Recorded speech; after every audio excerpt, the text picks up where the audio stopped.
दूसरा, इस कांग्रेस की ये हालात हो गई है जी कि पिछले 5 साल में, ये भी मैं बहुत विशेष बात बता रहा हूँ जी कि पिछले 5 साल में ये चौथे प्रभारी हैं। चौथे प्रभारी जी। और इन चौथे प्रभारियों में भी एक बड़ी गजब की चीज है।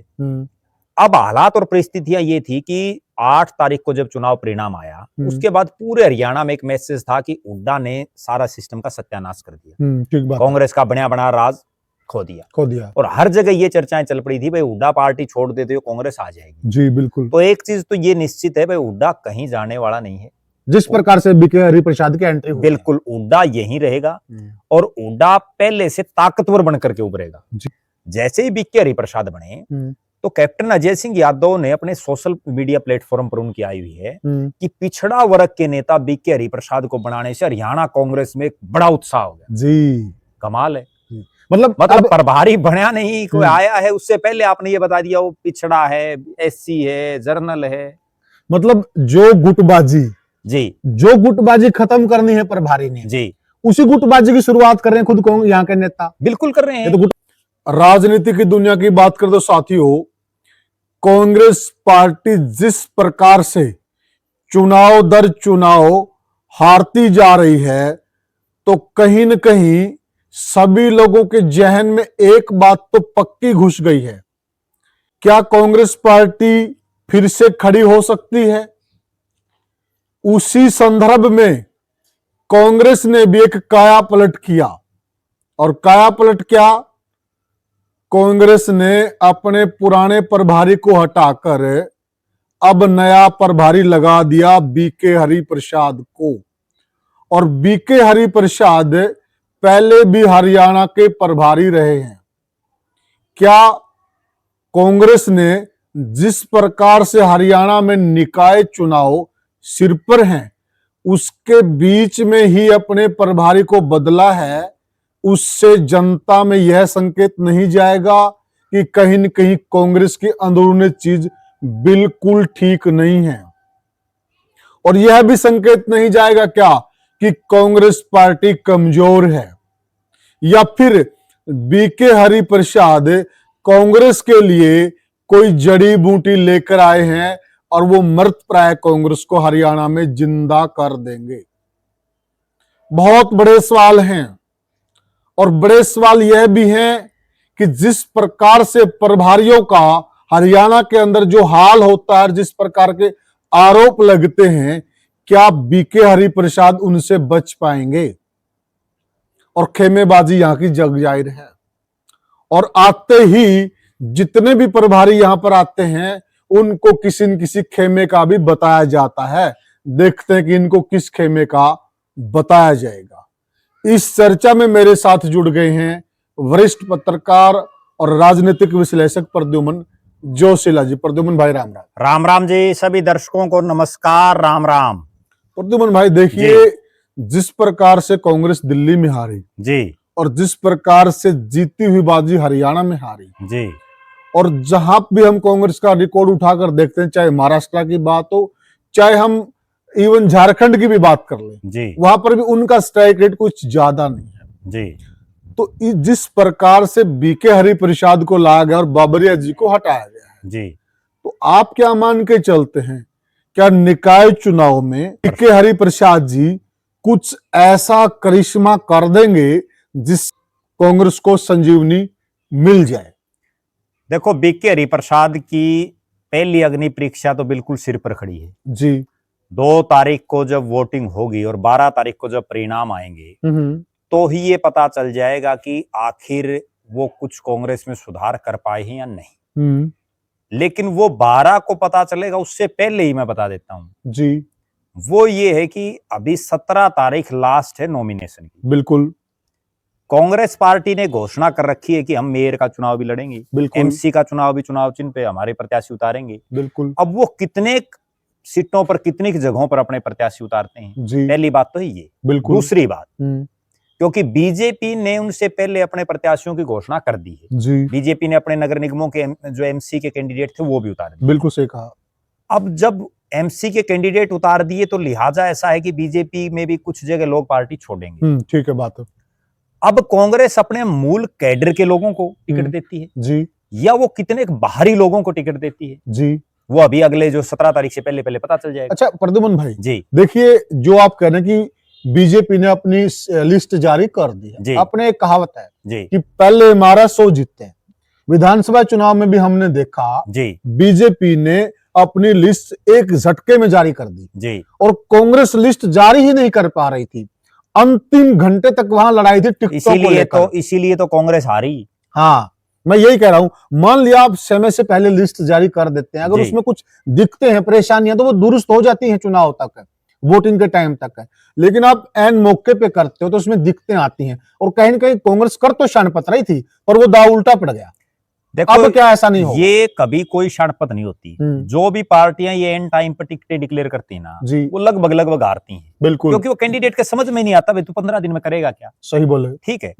दूसरी तरफ वीडियो में आगे बढ़ने से पहले मेरा ऐसा मानना है कि जो दर्शक देख रहे हैं जी, उनको ये पता होना चाहिए बीके हरिप्रसाद है कौन, सही बात है, कहाँ का है, बिल्कुल क्योंकि हरियाणा के लोग तो इतने वाकिफ नहीं है। बिल्कुल सही बोले। तो उनको पहले ये बताना चाहता हूं मैं कि ये बीके हरिप्रसाद एक तो कोई युवा नहीं है, जी 70 साल के आसपास की इनकी उम्र है, बिल्कुल, यानी वरिष्ठ नेताओं वरिष्ठ नेताओं में है। और कर्नाटक से आते हैं, जी राज्यसभा के सांसद भी रहे हैं, बिल्कुल, कांग्रेस के राष्ट्रीय महासचिव भी रहे हैं। जी और पहले जब हुड्डा साहब हरियाणा के मुख्यमंत्री थे तो उस समय ये 2013 में हरियाणा कांग्रेस के प्रभारी रहे हैं, पहले भी रहे और उस समय भी इनको हुड्डा साहब का बड़ा नजदीकी माना जाता, खास माना जाता। क्यों माना जाता था कि एक तो जब पार्टी राज में होती है ना और मुख्यमंत्री हो किसी पार्टी का, तो वो अक्सर प्रभारी अपने हिसाब के लोगों को लगवाता है, बिल्कुल बिल्कुल, उसकी कहीं ना कहीं चलती है। बिल्कुल सही। अब यहाँ तो विपक्ष में है, तो उस समय जब हुड्डा साहब सत्ता में थे तो उन्होंने अपने जो निजी लोग थे उनको कहीं ना कहीं जो आगे बढ़ाने का काम किया, बिल्कुल, और वही हालात अब एक बार फिर से आ गई है। दूसरा, इस कांग्रेस की यह हालात हो गई है जी कि पिछले 5 साल में, ये भी मैं बहुत विशेष बात बता रहा हूँ जी, कि पिछले 5 साल में चौथे प्रभारी जी, और इन चौथे प्रभारियों में भी एक बड़ी गजब की चीज है। पहले जो 3 प्रभारी बने ना, विवेक बंसल को बनाया गया, वो उत्तर प्रदेश से आते थे, एमएलसी रहे हैं, बिल्कुल। उसके बाद शक्ति सिंह गोहिल को बनाया गया, गुजरात से आते हैं, वहां जो है कांग्रेस के बड़े नेताओं में उनके प्रवक्ता भी रहे हैं, बिल्कुल बिल्कुल। और फिर बनाया गया दीपक बाबरिया को, वो भी गुजरात से आते हैं। अब ये जो बीके हरिप्रसाद हैं कर्नाटक से आते हैं जी। एक तो इनमें यही अंतर हो गया कि ये जो गुजरात और उत्तर प्रदेश वाले हैं ये कम से कम हिंदी जानते हैं, हिंदी बोल सकते हैं और हरियाणा के लोगों को समझा भी सकते हैं। बिल्कुल सही कहा। अब बीके हरिप्रसाद का हिंदी पर ना तो उतनी कोई उनकी पकड़ है, ना उनका कि वो जो लोग हरियाणा के, क्योंकि उत्तर प्रदेश के तो बिल्कुल टच में है, बिल्कुल बिल्कुल सही। ठीक है। एक चीज की और परेशानी हरियाणा की जो कांग्रेस के कार्यकर्ता विशेषकर उनको होगी, और वो ये होगी कि इससे पहले के जो तीनों प्रभारी थे, विवेक बंसल, शक्ति सिंह गोहिल और दीपक बाबरिया जी, वो एक आम कार्यकर्ता की तरह ही रहते थे। बिल्कुल सही बात, ठीक है। उनमें कोई बहुत ज्यादा एटीट्यूड और एक बहुत ज्यादा बड़े नेता वाला सिस्टम नहीं था। और प्रद्युमन भाई देखिए, हार हो गई हरियाणा में जी, इसमें कोई शक शुबा नहीं जी, परंतु यह मानना पड़ेगा दीपक बाबरिया ने जितनी मेहनत की है शायद ही किसी प्रभारी ने की हो। मैंने जो पब्लिक में जाके जनता, मैंने बहुत प्रभारी देखे, इनके नहीं बीजेपी के भी देखे, और दर्शक भी कमेंट करके बता सकते हैं। बिल्कुल, जिस तरह से दीपक बाबरिया आम जनता से मिले, आम कार्यकर्ताओं से मिले, छोटे से छोटा कार्यकर्ता भी रात को 12 बजे उनको फोन कर देता था और सबका फोन उठाते थे। बिल्कुल जी। आज हालात ये है कि बीके हरिप्रसाद जी का तो नंबर ही नहीं मिला। मेरे पास हाल ही को 20 फोन तो लोगों के, हरिप्रसाद जी का नंबर दो। मैं फिर वो कई बार कहता हूँ माँ भाई तामी ने इंग्लिश नहीं आती, अगले ने हिंदी नहीं आती, बात कैसे करोगे, नंबर लेके करो भी क्या। ठीक है, बहुत बार ऐसा हो जाता है कन्वर्सेशन में, तो नहीं समझ पाते। अपने तो हरियाणवी हैं, वो तो बिल्कुल बिल्कुल। तो कहीं ना कहीं ऐसा, फिर उनका कद बहुत बड़ा है, ठीक है, पार्टी के पुराने कद्दावर नेताओं में शामिल हैं, और इतने बड़े कद्दावर नेता आम पब्लिक से नहीं मिल पाएंगे, आम कांग्रेसियों से नहीं मिल पाएंगे। और जरूरत क्या है कांग्रेस को? जरूरत तो कांग्रेस को केवल इस चीज की है कि जो बिल्कुल अंदर डीपली जो छोटे से छोटा कार्यकर्ता वहां तक टच करे।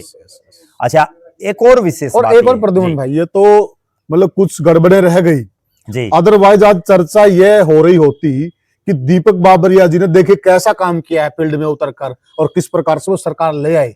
काम में कोई कमी नहीं थी उनके, नहीं, काम में कोई कमी नहीं थी। और मुझे तो एक चीज और नहीं समझ में आ रही, आदमी तो वो राइट थे, बिल्कुल राइट थे, और उन्होंने जितनी मेहनत की कोई नहीं कर सकता। एक चीज और नहीं समझ में आ रही कि प्रभारी को बदलने से जी कांग्रेस में फर्क क्या सही पड़ेगा? बात है, गड़बड़ तो जो है ही है। आप एक बात बताओ, उस प्रभारी का यहाँ वोट नहीं, सही बात है, उस प्रभारी के कहने से, बीके हरिप्रसाद के कहने से कौन यहाँ वोट डालेगा? ठीक बात है, वो कहां से माहौल बना पाएंगे? प्रभारी का तो कोई रोल ही नहीं है। बिल्कुल सही बात है। अगर कहीं आमूल चूल परिवर्तन करना है ना, तो वो प्रदेश अध्यक्ष से लेकर के और प्रदेश का जो संगठन है, जी, आप उसमें कोई आमूल चूल परिवर्तन करो। सही बात आज है। हालात और परिस्थितियां ये हैं कांग्रेस की कि आप जो है ढूंढ ढूंढ करके दूसरी पार्टियों के लोगों को ला करके टिकटें देने की बात कर रहे हैं। अभी मेरे पास आज दिन में किसी का फोन आया हुआ था, एक इंडियन नेशनल लोकदल का हल्का प्रधान है और उसको कांग्रेस पार्टी टिकट देने की बात कर रही है।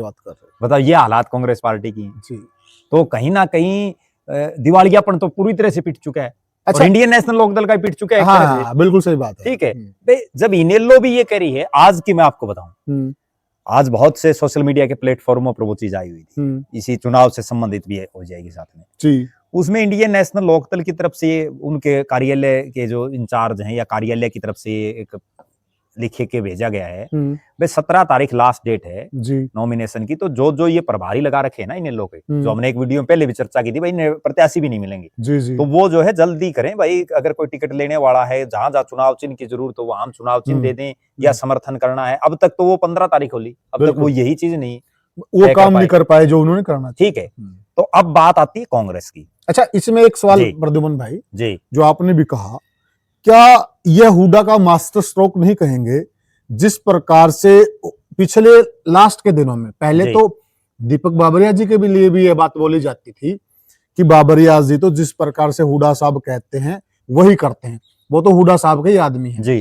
परंतु जो अंतिम दिन थे, अंतिम दिनों में कुछ लिस्टें जारी हुई, उन पर विवाद हुआ, उसके बाद चर्चा यहां तक चली कि बाबरिया जी अब अपने हिसाब से चीज करने लग गए हैं।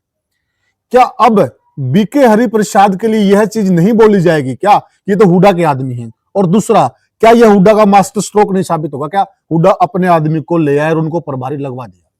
देखो, निश्चित रूप से कोई भी नेता हो किसी भी स्टेट का, वो कभी ये नहीं चाहेगा कि प्रभारी प्रदेश के मामलों में कोई अड़चन डाले। प्रभारी का केवल इतना काम है कि हमारी कोई बात है वो जाकर के राष्ट्रीय अध्यक्ष या राहुल सोनिया गांधी को बता दे। यस, फालतू कोई इंटरफेयर ना करे। बिल्कुल। जब तक विवेक बंसल ठीक ठाक काम किया तो विवेक बंसल रखा जी। उसके बाद जब दीपक बाबरिया ठीक काम कर रहे थे, इन्हीं नेताओं के हिसाब से कर रहे थे, और उन्होंने एकाएक जो लिस्ट आउट की, उसके बाद से हर जगह चर्चाएं चल पड़ी। ठीक है, तो दीपक बाबरिया की छुट्टी होगी, वरना तो उन्होंने तो 4 महीने पहले दे दिया था। हाँ बिल्कुल, वो तो खुद कह रहे थे मेरा इस्तीफा ले लो। वो तो 4 महीने पहले जब हारते ही इकलौते वो शख्स थे जिन्होंने इस्तीफे ही पेशकश की, और तो किसी ने दिया ही नहीं। बिल्कुल सही। नहीं तो देखो, हार के बाद अगर मुख्य रूप से इस्तीफा किसी को देना चाहिए था तो इन तमाम नेताओं को, चोर भूपेंद्र सिंह हुड्डा को, तो वो तो किसी और पद पे थे नहीं। बिल्कुल बिल्कुल। ठीक है, उदय भान को देना चाहिए था, रणदीप सुरजेवाला को भी देना चाहिए था राष्ट्रीय महासचिव से। बिल्कुल सही, मेरी भी तो कोई जिम्मेदारी है। बिल्कुल बिल्कुल। ठीक है, कुमारी शैलजा को देना चाहिए था राष्ट्रीय महासचिव से, लेकिन नहीं किसी ने दिया। बिल्कुल। कैप्टन अजय सिंह यादव ने दे दिया, फिर उल्टा ले लिया, उल्टा वापस पार्टी मांगी। मतलब एक चीज और मुझे बड़ी गंभीर जो मैं सोच रहा हूँ, जैसे ही बीके हरिप्रसाद बने तो कैप्टन अजय सिंह यादव ने अपने सोशल मीडिया प्लेटफॉर्म पर उनकी आई हुई है कि पिछड़ा वर्ग के नेता बीके हरिप्रसाद को बनाने से हरियाणा कांग्रेस में एक बड़ा उत्साह हो गया जी। कमाल है। मतलब प्रभारी बना नहीं, कोई आया है, उससे पहले आपने ये बता दिया वो पिछड़ा है, एससी है, जर्नल है। मतलब जो गुटबाजी जी, जो गुटबाजी खत्म करनी है प्रभारी ने जी, उसी गुटबाजी की शुरुआत कर रहे हैं खुद को यहाँ के नेता। बिल्कुल कर रहे हैं, ये तो गुटबाजी है भाई, ये कह रहे हैं से है, ये है, वो है, पिछड़ा है, जनरल है, सवर्ण है, ये वही बातें आ गई। मतलब वो है तो प्रभारी है, तो क्या वो अकेला पिछड़े में काम करेगा? सही बात है। ठीक है, बिल्कुल सही। क्या फिर कांग्रेस को केवल बैकवर्ड के वोट चाहिए? बिल्कुल, वोट तो सबके हैं, सबका बराबर अधिकार है। और फिर दूसरी बात है ना, आपने प्रभारी लगाया है जी, वो कौन सा आपने हरियाणा का मुख्यमंत्री बना दिया? बिल्कुल। वो कौन सा आपने प्रदेश अध्यक्ष बना दिया? और वो कितने दिन रहेगा? यस, कितने दिन रहेगा? इस चीज की क्या तसल्ली, वो कितने दिन रहेगा? इस अगर प्रभारी पिछड़ा है, उस पिछड़ापन से हरियाणा को क्या लाभ है? बिल्कुल, हरियाणा में क्या फर्क पड़ जाएगा? क्या फर्क पड़ जाएगा उससे? ये मतलब ये दर्शा रहा है कि मैं जब देखा ना तो मैं भी अचंभित रहा। मैं यार, इतना बड़ा 6 बार का एमएलए मंत्री रहा जो आदमी, मतलब कुछ समझ में नहीं आ रहा। मतलब कहीं न कहीं वो एक पिच तैयार कर रहा है, वो चाह रहा कि आते ही इस पिच पर काम हो। बिल्कुल। और वो सबसे पहले गड़बड़ भी यही मचेगी, जिस प्रकार की पिच कैप्टन अजय सिंह यादव तैयार करें, मेरे हिसाब से जो हमने पहले बीके हरिप्रसाद जी की कार्यप्रणाली देखी है, बीके हरिप्रसाद जी उस प्रकार के शख्स नहीं है। देखो, जो हरिप्रसाद जी का मैं जो समझ रहा हूं, कि अभी फिलहाल आज के दिन तो जैसे हुड्डा साहब कहेंगे वैसे वो चलेंगे। आज के दिन की थ्योरी तो है ही। बिल्कुल। और हुड्डा साहब का मास्टर स्ट्रोक मैं इसलिए ये कहूंगा कि अब हालात और परिस्थितियां ये थी कि 8 तारीख को जब चुनाव परिणाम आया, उसके बाद पूरे हरियाणा में एक मैसेज था कि हुड्डा ने सारा सिस्टम का सत्यानाश कर दिया, ठीक बात, कांग्रेस का बना बना राज खो दिया। और हर जगह ये चर्चाएं चल पड़ी थी भाई हुड्डा पार्टी छोड़ देते हो कांग्रेस आ जाएगी। जी बिल्कुल। तो एक चीज तो ये निश्चित है भाई हुड्डा कहीं जाने वाला नहीं है। जिस प्रकार से बीके हरिप्रसाद की एंट्री हुई, बिल्कुल हुड्डा यहीं रहेगा और हुड्डा पहले से ताकतवर बनकर के उभरेगा जी, अगर यही हालात और परिस्थितियां रही तो। क्योंकि ये जिस ढंग से प्रभारी लगाए गए हैं, उसके बाद एक तो इन बिटवीन ये अक्सर ऐसा होता है कि चुनाव के बीच में कोई छेड़छाड़ नहीं की जाती। ठीक बात है। ठीक है, चुनाव के बीच में कहीं हरियाणा में तो जरूर देखो, पूरे हरियाणा के तो पूरे देश के तो प्रभारी बदले नहीं जी, 7 8 9 10 स्टेटों के हैं। बिल्कुल। हरियाणा को 1 महीने बाद भी कर सकते थे, बिल्कुल। या फिर आप इस चुनाव से पहले कर देते। सही कह रहे हैं, 1 महीने पहले कर देते हरियाणा में। बिल्कुल। लेकिन एन चुनाव के बीच में करना और उस दौर में करना जब कांग्रेस ने अपनी टिकट अनाउंस नहीं की, तो कहीं ना कहीं इसमें एक चीज और भी हो सकती है कि हो सकता है जिस तरह से बाबरिया साहब ने जो एक लिस्ट आउट की, नॉर्थ हरियाणा बना, साउथ हरियाणा, और जो एमसी चुनाव के लिए पर्यवेक्षक इंचार्ज सारा सिस्टम उन्होंने किया, तो हो सकता है वो टिकट भी उसी हिसाब से अपने कोई न कोई कांग्रेस संगठन के लोगों को देना चाह रहे हो। और हुड्डा साहब को नागवार गुजरी हो, ये भी तो एक अंदर की बात हो सकती है। ठीक है ना, तो उस चक्कर में जो है उनका इसका एक पॉइंट ये भी हो सकता है, जिस प्रकार से मोदी जी और हुड्डा साहब की मुलाकात हुई शादी समारोह में जी, और वहां से जो चीजें निकली जी, और उसके बाद से प्रदेश में एक अलग प्रकार का माहौल हुआ और यह लगने लग गया कि अब अगर हुड्डा साहब को तवज्जो नहीं दी जी, जो वह चाह रहे हैं जी, तो वो कांग्रेस को चकनाचूर भी कर सकते हैं। तो क्या उसी चीज को रिपेयर करने के लिए बीके हरिप्रसाद जी को लाया गया है? देखो, मैं ऐसा मान रहा हूं कि जब तक हुड्डा साहब कांग्रेस में ना तो कांग्रेस के शीर्ष नेतृत्व की ये हिम्मत कि वो हुड्डा साहब को दरकिनार कर दें जी, क्योंकि उनको भी ये पता है कि अगर कोई भले ही वो चुनाव हार गए हो, भले ही 37 सीट आई हो, लेकिन मास लीडर तो वो है, मास लीडर है। अब और कौन से, मैं आप एक बात बताओ, दिल्ली में इतनी बड़ी बड़ी रैलियां होती हैं, हुड्डा साहब के जिम्मे लगा दी जाती है, भाई इतने लोग ले आओ, बिल्कुल वही लेते हैं। बिल्कुल, कुमारी शैलजा और रणदीप सुरजेवाला तो जिले में रैली नहीं कर सकती। सही बात, जिले में रैली नहीं कर सकते हैं। और कड़वी सच्चाई ये भी है कि खुद की विधानसभा बड़ी मुश्किल से जीतते हैं। अब एक चीज देखो, हुड्डा साहब ने पिछले 5 साल में जी, भले ही कुमारी शैलजा प्रदेश के अध्यक्ष रही, बिल्कुल, तो भी जिला स्तर पर अलग अलग, कभी विपक्ष आपके समक्ष, कभी व्यापारियों के साथ, इस तरह की रैलियां उन्होंने की। बहुत से समर्थक भी उनकी रैलियां करवाते रहे। बिल्कुल, कुमारी शैलजा और रणदीप सुरजेवाला ने कितने जिलों में रैलियां की, सही, कितने समर्थकों ने उनकी रैलियां करवाई जी, उनमें भीड़ कितनी थी जी, इससे आइडिया तो लगता है। वरना आप एक चीज देखो, बहुत लोग ये तर्क दे देते हैं वो हुड्डा साहब 9.5 साल मुख्यमंत्री रहे इसलिए उनके पास एक कैडर रहा जी, सही। आज तो वो मुख्यमंत्री नहीं है। यस, आज अगर आप उनके कैडर को अपने पक्ष में नहीं ला पाओगे तो फिर आप कैसे मुख्यमंत्री के दावेदार बन जाओगे? जी जी, राइट। कुमारी शैलजा और रणदीप सिंह सुरजेवाला एक तरफ तो ये कहते हैं कुमारी शैलजा एक जो है मुख्यमंत्री का फेस है, बिल्कुल, और अगर वो उनके हुड्डा साहब के कैडर को ही नहीं तोड़ के ला पाएगी तो फिर वो किस चीज की मुख्यमंत्री? अच्छा, कैडर की भी देखिए प्रद्युमन भाई जी, हल्का उकलाना गृह हल्का है कुमारी शैलजा का जी, उनके खुद के गृह हल्के में यह चर्चाएं थी अगर नरेश सेलवाल को टिकट मिलती जो हुड्डा कैंप के हैं, हुड्डा गुट के हैं, तो ये विनिंग सीट है। अगर मिल जाती उनके भतीजे को तो ये सीट कांग्रेस पार्टी कंफर्म हारेगी, ये लोगों में चर्चाएं थी। मतलब आप ये देखिए कि आप कितने मजबूत हैं। उसका कारण केवल एक है कि नरेश सेलवाल तो लोगों के बीच में रहता है, उसका भतीजा कहीं जाता नहीं, उसका भतीजा ज्यादा से ज्यादा कुमारी शैलजा आ जाती तो उसकी गाड़ी चला लेता है। सही कह रहे हैं आप। देखिए कुछ भी हो, नरेश सेलवाल मास लीडर है हल्के का, क्योंकि वो लोगों के बीच में रहता है। ये अकेला नरेश सेलवाल की बात नहीं है, मतलब 90 के 90 हल्कों में आज जो लोग भूपेंद्र सिंह हुड्डा के साथ जुड़े हुए ना, वो लोग हैं जो ग्राउंड पर मेहनत कर रहे हैं। सही कह रहे हैं। जबकि कुमारी शैलजा और रणदीप सिंह सुरजेवाला के साथ पहली बार तो 90 हल्के हम लोग नहीं है, सही कह रहे हैं। बड़ी बात 20-30 हल्कों में उनके पास है, टोटल सारों के पास 20-30 हल्कों में, वो भी केवल और केवल वो लोग हैं ज्यादातर जिनको ये उम्मीद है हुड्डा साहब तो टिकट देगा नहीं तुम्हारे को, तो हम याद है अपना है।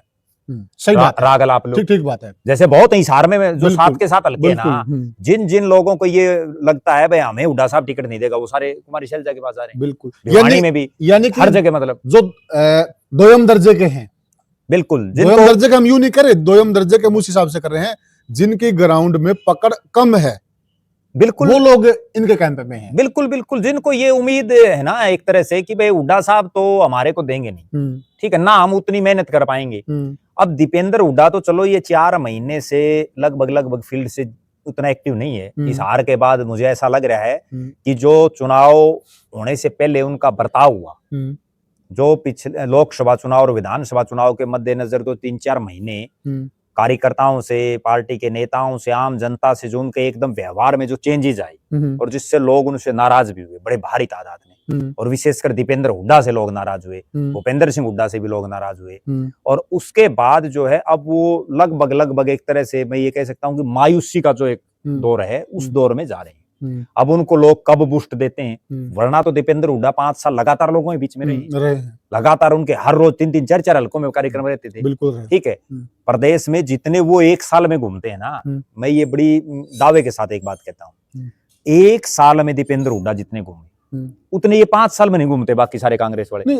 जैसे वो शैलजा और रणदीप सुरजेवाला और कैप्टन अजय सिंह यादव, बिल्कुल सही कह रहे हैं, 5 साल में नहीं घूमते, बिल्कुल सही कह रहे हैं। कहाँ जाते हैं बताओ? अच्छा, और दर्शक भी कमेंट करके ये बताएं, आप जिस भी विधानसभा क्षेत्र से हैं, आपके विधानसभा क्षेत्र में कुमारी शैलजा, रणदीप सुरजेवाला और कैप्टन अजय यादव कितनी बार आए? सही बात है, पता तो चले कम से कम। बिल्कुल सही। और भूपेंद्र सिंह हुड्डा और दीपेंद्र सिंह हुड्डा कितनी बार आए? बिल्कुल सही बात है, उसी से आइडिया लगेगा। अच्छा, एक बात और बताइए प्रद्युम्न जी, जो मास लीडर का पैमाना है ना जी, मास लीडर का यही तो पैमाना है कि बंदा जनता में कितने समय रहता है जी, बंदा लोगों से कैसे घुलता मिलता है, जी, दुख सुख में शामिल होता है, यही तो पैमाना शायद। हार जीत कोई मायने नहीं रखती। बिल्कुल मास सही बात लीडर है, की। बिल्कुल। ठीक है, बहुत नेता ऐसे हुए हैं जो चुनाव हारे ज्यादा हैं, जीते कम हैं। बिल्कुल सही बात है। ठीक है, बहुत नेता ऐसे हैं जिन्होंने चुनाव लड़े नहीं, बिल्कुल, लेकिन वो नेता हैं। आप ये देखिए ना, देवलाल भी बहुत चुनाव बहुत हारे, लेकिन थे तो मास लीडर। बिल्कुल, और मास लीडर ही कहलाएंगे। बिल्कुल, नेता वही होता है जो लोगों को लीड करे, जिसकी लोग बात माने।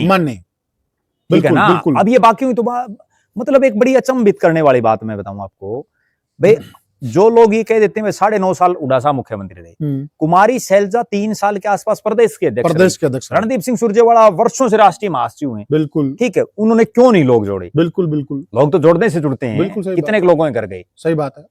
अब मान लो हिसार लोकसभा से रणदीप सुरजेवाला 2004 में टिकट मांग रहे थे जी, परिसीमन के बाद जो है सिस्टम चेंज हो गया। बिल्कुल, उनका कैथल का और वो जो नरवाना था वो चला गया, अलग मामला। जी। उसके बाद वो कितने के एक्टिव हुई। अच्छा, एक चीज और देखिए प्रद्युम्न भाई, जो ये इस प्रकार के आरोप लगा रहे हैं जी, हमारा पड़ोसी राज्य राजस्थान जी, ठीक है, वहां के जो मुख्यमंत्री हैं वो लंबे समय से अशोक गहलोत हैं, बिल्कुल, परंतु सचिन पायलट मास लीडर हैं, वो लोगों के बीच में रहते हैं। आप कार्यक्रम देख लीजिए, वो तो कभी मुख्यमंत्री नहीं बने, लेकिन आज भी जनता में उनकी पकड़ है। उनके कार्यक्रम देख लीजिए, कार्यक्रमों में भीड़ देख लीजिए, बताइए वो कौन से मुख्यमंत्री सचिन पायलट का तो यहाँ तक है, आपको बताऊं दर्शकों को, और जब दक्षिण हरियाणा के दर्शक जो हमारे साथ जुड़े हैं वो कमेंट करके बता सकते हैं जी, अकेले राजस्थान नहीं, उनका नांगल चौधरी से लेकर के और जो महेंद्रगढ़, रेवाड़ी, गुड़गांव, मेवात, वो जो एरिया है ना, बिल्कुल, उस एरिया में भी वो बड़ी बड़ी जनसभाएं करते हैं। और दिल्ली के आसपास का क्षेत्र आ गया, यूपी में ले लीजिए आप, बिल्कुल, ठीक है, तो वो एक ग्राउंड के नेता है, मास लीडर हैं, मुख्यमंत्री नहीं रहे, कभी नहीं रहे। तो ये भी अरुण के साथ तो कांग्रेस ने इतनी बुरी करी थी, बिल्कुल, मुख्यमंत्री और प्रदेश अध्यक्ष था, वो दोनों चले गए उनकी, बिल्कुल राइट। ठीक है, उसके बावजूद आज भी वो 18-20 विधानसभा सीटें ऐसी हैं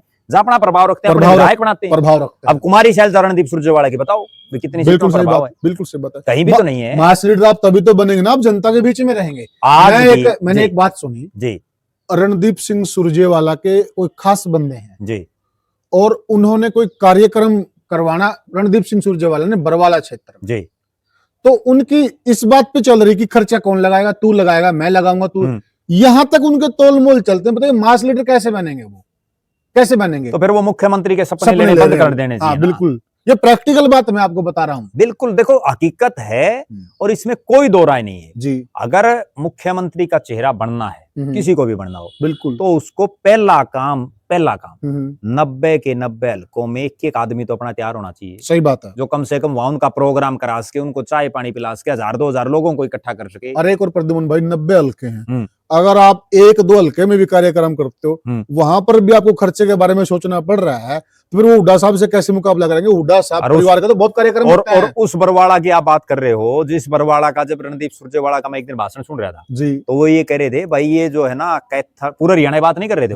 मतलब कैथल, कुरुक्षेत्र, पानीपत, करनाल, जींद और बोला हिसार का बरवाड़ा रुकलाना, बोला ये सीटड़ी मैंने दे दो, ठीक है, कांग्रेस को दे देना, मैं जिसको उतारूं मेरे कैंडिडेटों को, उनको दे देना, कांग्रेस कांग्रेस को जिता देना और बोला मुख्यमंत्री कुर्सी में ये ला दूंगा। ये हालात जो आदमी आज बिना मुख्यमंत्री बने और केवल 20-30 हल्कों की बात कर रहे हैं, वो बिल्कुल। पूरे हरियाणा भला कैसे करेगा? और एक और फिर जो इन हल्कों से अलावा जो उन्होंने हल्के गिनाए, ये आवाज तो उन तक भी जाती है। बिल्कुल। जब यह बात उन तक पहुंचेगी तो वो क्यों वोट देंगे? बिल्कुल। और फिर अगली बात, जब इन 20 हल्कों में बरवाला भी उनमें शामिल है, खुद रणदीप जी कह रहे हैं, और वहां अगर वो खर्चे की बात कर रहे हैं, हाँ। तो फिर वो क्या ही नेता है? बिल्कुल।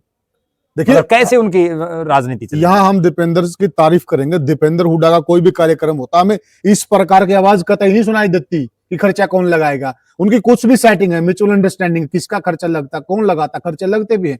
कार्यक्रमों में बहुत बड़े बड़े खर्चे लगते हैं प्रद्युमन भाई, लेकिन उनकी सेटिंग देखिए ना आप, उसके अच्छी है। पीछे भी मैं बताऊं आपको, जैसे उसमें और रणदीप और शैलजा वालों में एक अंतर है, और जो हकीकत है वो अंतर ये है कि अब जैसे हिसार में एक कार्यक्रम हुआ विपक्ष आपके समक्ष जी, तो यहाँ उस कार्यक्रम के खर्चे के लिए 50-50 हजार रुपए के आसपास ये लिस्ट बना ली भाई, हल्का वाई जो टिकट मांग रहे जिनका जुगाड़ है उनको 50-50 हजार रुपए ले लो। कईयों ने दे दिए, एक आधन को नहीं दिए, उसमें भी बस यूं जूत बाजिया कई जगह, ठीक है। तो वहां क्या फर्क क्या है कि हुड्डा साहब के पास मान लो हर हल्के में 5-5 आदमी टिकट देने वाले, हाँ, यस, ठीक है। वो 5-5 आदमी 7 हल्के हैं, 35 आदमी हो गए। वो 35 आदमी अगर 50-50 हजार रुपए देंगे, 11-12 लाख रुपए हो गए, 11-12 लाख रुपए में रैली हो जाती है। लेकिन प्रद्युमन भाई उन्हें तैयार तो क्यों हुआ आदमी? रणदीप के पास हल्के में मतलब 20 हल्कों में भी 1-1, 2-2 आदमी हैं। उसके अलावा अच्छा और सुनो, अब बरवाड़ा का आपने जिक्र कर ही दिया, जो उनके साथ है बरवाड़ा में, उनका कितना वजूद है? ठीक बात है। अगर उनका इतना ही वजूद हो तो फिर रुपया जूते कौन बात है? हमने बात की थी प्रभारी की जी, तो जो प्रभारी अभी बीके हरिप्रसाद जी को लगाया गया है, तो आप इस बात में कितनी गुंजाइश मानते हैं कि जो हरियाणा के अंदर गुटबंदी है जी, उस गुटबाजी को हरिप्रसाद जी लाइन पे ले आएंगे और मृत प्राय कांग्रेस में प्राण डाल देंगे? देखो मेरा तो ऐसा मानना है कि प्रभारी चाहिए किसी को लगा लो जी, प्रभारी के बस में ही नहीं है हरियाणा के नेताओं की गुटबाजी को खत्म करना जी, क्योंकि हरियाणा में आज से नहीं है, सदा से ही ऐसे है। पहले हरियाणा बनने से पहले भी कांग्रेस के नेताओं में यूं ही जूत बाज रहा था, उसके बाद भी यूं ही बाजा, ठीक है। चाहे वो पंडित भगवत दयाल शर्मा का दौर हो, फिर राव वीरेंद्र का आ गया, उसके बाद बंसीलाल भजनलाल का बाजा, उसके बाद फिर आप आ गया जो भजनलाल भूपेंद्र हुड्डा का बाज गया, अब भूपेंद्र हुड्डा शैलजा का बाज रहे। तो सारा ये तो हमेशा से चल रहा है। केवल सिर्फ एक चीज की जरूरत है कि बैलेंस कैसे बना दे। वो बैलेंस बनाने में मेरा ऐसा मानना है कि अगर राहुल गांधी तो कोशिश करेंगे तो कुछ बनेगा, वरना प्रभारी प्रभुरी ने हरियाणा वाले नेता कुछ नहीं समझते, ठीक। अगर समझते होते तो ये इससे पहले भी तो बन रहे थे प्रभारी, ठीक बात है। आप एक चीज देखो, हरिप्रसाद जी पहले भी थे, वो 2013 में बने, 2014 में कितनी सीटें आई हरियाणा में कांग्रेस की? 15। कितनी दुर्गति हुई, ठीक है। विपक्ष की पार्टी भी नहीं बन पाई, उस तो भी परेशानी यही थी गुटबाजी, हर बार यही है, हर बार यही है, कोई नया एक्सपेरिमेंट थोड़ी है। यहाँ देखो मेरा ऐसा मानना है, अगर ये गुटबाजी ये रोकना चाहते हैं ना वास्तव में, तो यहाँ कोई ताकतवर जैसे प्रियंका गांधी है, वो राष्ट्रीय महासचिव है, आप प्रियंका गांधी को बना करके भेजो जी। और हरियाणा नहीं, एक ऐसा मैसेज देना चाहिए राहुल गांधी ने कि 6-6 महीने के लिए उनको देश के अलग अलग राज्यों का प्रभारी बनाए। उनका एक्सपीरियंस भी होगा, उससे क्या होगा, एक तो उनका एक्सपीरियंस हो जाएगा, दूसरा जो लोग हरिप्रसाद से कोई मिले जाओ कोई नहीं फर्क पड़ता है, क्या पता जब टिकट बटना टाइम होगा उस टाइम को वो कहाँ मिलेंगे पता इस बात का किसी ने, सही बात है। लेकिन जिनकी प्रियंका गांधी के साथ रामरमी हो जाएगी तो उनको एक कॉन्फिडेंस हो जाएगा, मैंने प्रियंका जाना है, क्या पता मेरी बात नहीं बन जाए। बिल्कुल, नेता तो लोग तो तभी जुड़ेंगे ना जब उनको थोड़ी बहुत उम्मीद होगी, और वो उम्मीद किससे होगी? कांग्रेस में केवल जैसे बीजेपी में आज कौन ताकत है? आज मोदी ताकत है, मोदी और अमित शाह के साथ जिसकी रामरमी है वो राजा है जी, सही कह रहे हैं, ठीक है, राइट। वही निचले कोई घूमे जाओ, कौन पूछे, कल तक विप्लव देव था, सतीश पुनिया, परसों पता नहीं कौन होगा, बिल्कुल, ठीक है। यहाँ इतने प्रभारी आगे जा लिए जिनके नाम नहीं पता लोगों को। और एक बात और प्रद्युमन भाई जी, देखिए मोदी जी मास लीडर हैं जी, वह मास लीडर क्यों है? मोदी को हर प्रदेश, हर क्षेत्र है ना, हर संप्रदाय की नॉलेज है, कई महीने हर प्रदेश के मुद्दों की नॉलेज, बल्कि यहाँ तो ये तक भी हो जाए ना, और प्रियंका का ये वाला अनुभव हो जाएगा, उसको हर प्रदेश की नॉलेज हो जाएगा। अगर कांग्रेस को सही मायने में उभार करना है और कांग्रेस मोदी को सत्ता से हटा करके खुद अगर सत्ता में आना चाहती है तो 2 ही फार्मूले हैं। प्रियंका गांधी को तो अलग अलग 6-6 महीने के लिए जो मेन जो स्टेट है जो प्रभावित करते हैं चुनाव का, हरियाणा बड़ा देश की राजनीति को प्रभावित करता है, बिल्कुल छोटा भलाई हो, उनमें प्रभारी लगाना चाहिए।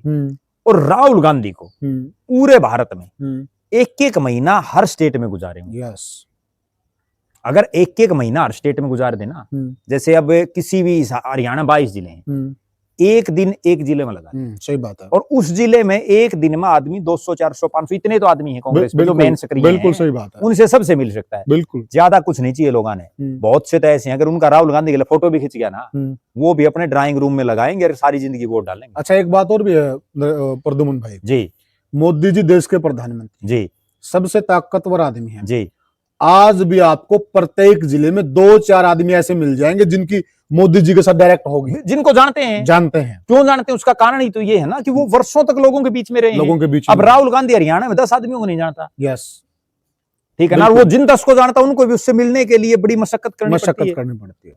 अब किरण चौधरी क्यों पार्टी छोड़ करके गई? राहुल गांधी ने टाइम नहीं दिया। जो किरण चौधरी को टाइम नहीं देता हो, बिल्कुल आप आइडिया लगा लो। कुलदीप बिश्नोई ने भी इसलिए राहुल गांधी ने टाइम नहीं दिया। भाई ऐसा क्या, तू कितना बड़ा वो हो गया राहुल गांधी, भाई उसके लिए इतने बड़े बड़े नेताओं के लिए टाइम नहीं है, तो आम कार्यकर्ता कैसे मिलेंगे? बिल्कुल, अगर ये काम कांग्रेस कर देना, और ये प्रभारी प्रभुरी तो किसी ने लगा जो कोई नहीं पूछता, ठीक है, अगर ये काम कर दें तो ही ये कांग्रेस उठ सकती है, नहीं उठ सकती जी। तो साथियों, जैसा कि इस चर्चा का निचोड़ निकला है, अगर कांग्रेस पार्टी ने अपने आप को ऊपर उठाना है और कांग्रेस पार्टी ने जनता में सही मायने में यह संदेश देना है कि अब कांग्रेस पार्टी जाग चुकी है, अब कांग्रेस पार्टी जनता के लिए लड़ेगी और अब कांग्रेस पार्टी भविष्य में विकल्प बनेगी, तभी उसको वोट मिलेगा, तभी जनता की निगाहें उसकी तरफ जाएंगी। तो उसके लिए कांग्रेस पार्टी को बड़ी सर्जरी करनी पड़ेगी, बड़ी सर्जरी। और वह बड़ी सर्जरियां जो हमने बताया कि कांग्रेस पार्टी को प्रियंका गांधी या अन्य जो कांग्रेस पार्टी के बड़े लीडर हैं जिनका रुतबा और दबदबा है, उनको प्रदेश वाइज ड्यूटियां देकर काम करवाना पड़ेगा और जहां पर दिखते उन दिक्कतों को दुरुस्त करना पड़ेगा, तब जाकर कांग्रेस का कुछ हो सकता है। अदरवाइज वो प्रद्युमन भाई कहते हैं ना कि भाई बाढ़ पाने का होता है, मुर्दा हलवा नहीं होता। बिल्कुल, छोटे छोटे आप काम करते रहो, किसी को आप प्रदेश प्रभारी लगाओ ना लगाओ, पल्ले कुछ नहीं है, कोई उससे फर्क नहीं पड़ता। आपको सर्जिकल स्ट्राइक करनी पड़ेगी, बिल्कुल सर्जिकल स्ट्राइक करनी पड़ेगी। आप इस राय से कहां तक सहमत हैं, हमें कमेंट सेक्शन में बताइएगा और वीडियो को ज्यादा से ज्यादा शेयर कीजिएगा और चैनल को सब्सक्राइब कीजिएगा। फिर मिलेंगे किसी और वीडियो में, तब तक के लिए राम राम।